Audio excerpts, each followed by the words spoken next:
Voter তালিকাত এইবোৰ কাৰ নাম, ক'ৰ মানুহ?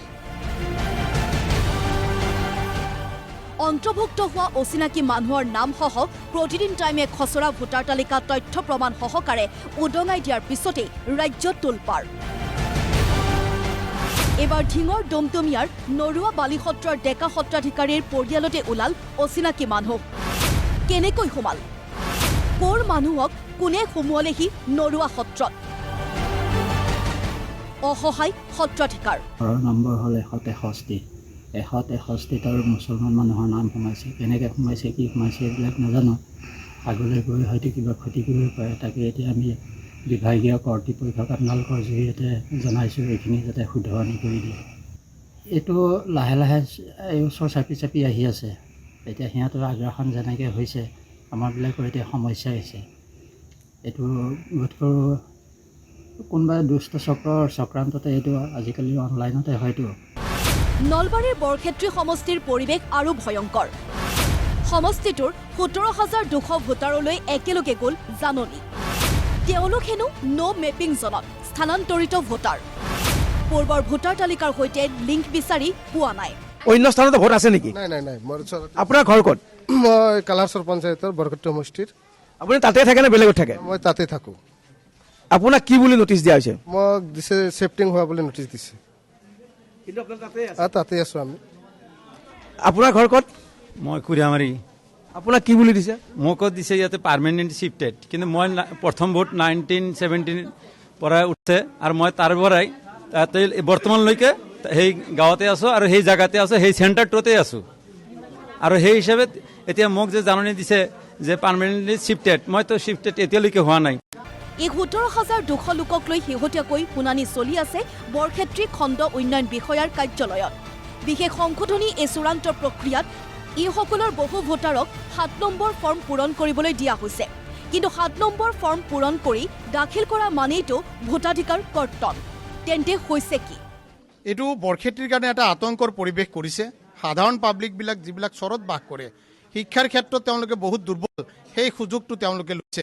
আজি 17,200 মানুহক অফিচিয়েল ৰিপৰ্ট হিচাপে এই নোটিছ দিছে। বৰক্ষেত্ৰী চাৰ্কুল অফিচাৰজন সম্পূৰ্ণভাৱে জড়িত আছে। তেখেতে বিএলঅ'বিলাকক যোৱাকালি মই ৰিপৰ্ট পাইছোঁ যে বিএলঅ'বিলাক পেছ কৰি তেওঁলোকৰ মোবাইলটো হাতত লৈ পেলাই 7 নম্বৰ ফৰ্ম ফিল আপ কৰিছে।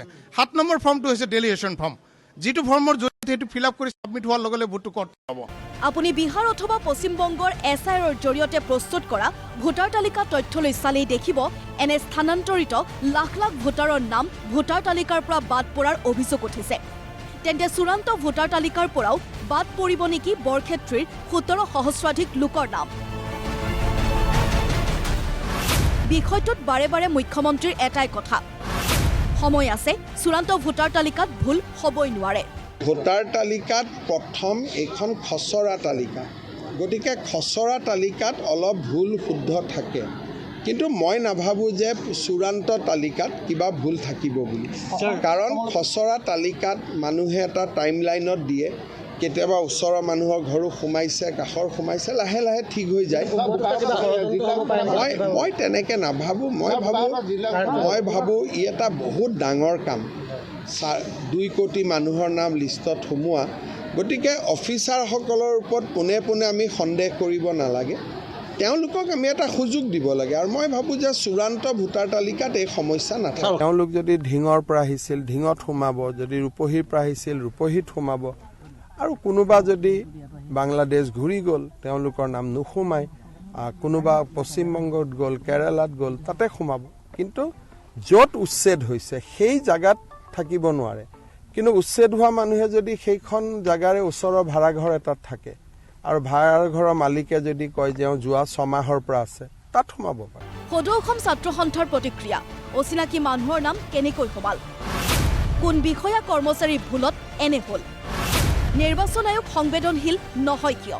আমি প্ৰথমৰ পৰাই কৈ আছোঁ যে অসমৰ নিচিনা ৰাজ্যত ভোটাৰ তালিকাৰ সংশোধনৰ বিষয়টোক লৈ নিৰ্বাচন আয়োগ সংবেদনশীল হ'ব লাগিব। ভোটাৰ তালিকাৰ বিশেষ সংশোধন আৰম্ভ নহওঁতেই মুখ্য নিৰ্বাচনী বিষয়াগৰাকীয়ে কৈ দিলে যে বহিঃৰাজ্যৰ পৰা দুদিনৰ পূৰ্বে অহা ব্যক্তিয়েও ইয়াত ভোটাৰ তালিকাত নাম সন্নিৱিষ্ট কৰিব পাৰিব। যিটো কথাক লৈ সমগ্ৰ ৰাজ্যতে প্ৰতিক্ৰিয়া হ'ল, যিটো কথাক লৈ সদৌ অসম ছাত্ৰ সন্থাই বিৰোধিতা কৰিলোঁ আৰু অসমৰ মুখ্যমন্ত্ৰীগৰাকীয়েও প্ৰতিক্ৰিয়া প্ৰকাশ কৰিব লগা হ'ল যে এই ধৰণেৰে ভোটাৰৰ নাম সন্নিৱিষ্ট নহয়। তেওঁলোকে সেই সময়তো কোনো ধৰণৰ পতিয়নযোগ্য ব্যাখ্যা নিৰ্বাচন আয়োগে দিব নোৱাৰিলে। এতিয়াও বাতৰি প্ৰকাশ পাই আছে যে গৃহস্থই গম নোপোৱাকৈ এটা ঘৰৰ বিপৰীতে বহু অচিনাকি ব্যক্তিৰ নাম ভোটাৰ তালিকাত সন্নিৱিষ্ট হৈছে। আমি প্ৰথম দিনাই এই বাতৰিটো প্ৰকাশ হোৱাৰ লগে লগে দাবী জনাইছোঁ যে এটা পতিয়নযোগ্য ব্যাখ্যা নিৰ্বাচন আয়োগে দিব লাগিব। তেওঁলোকে এটা ব্যাখ্যা দিছে, কিন্তু মূল কথাটো হৈছে কাৰ ভুলৰ কাৰণে এই ঘটনাটো সংঘটিত হ'বলৈ পালে, তেওঁৰ বিৰুদ্ধে ব্যৱস্থা লোৱা হ'ল নে নহ'ল। যি বিষয়া বা যি কৰ্মচাৰীৰ ভুলৰ কাৰণে, অৱহেলাৰ কাৰণে, গাফিলতিৰ কাৰণে অচিনাকি ব্যক্তিৰ নাম এই ধৰণেৰে বিশেষ সংশোধনৰ সময়ত ভোটাৰ তালিকাত সন্নিৱিষ্ট হ'ল, তেওঁৰ বিৰুদ্ধে বিহিত ব্যৱস্থা ল'ব লাগে বা তেওঁলোকৰ বিৰুদ্ধে বিহিত ব্যৱস্থা ল'ব লাগে। ব্যুৰ' ৰিপৰ্ট, প্ৰতিদিন টাইম।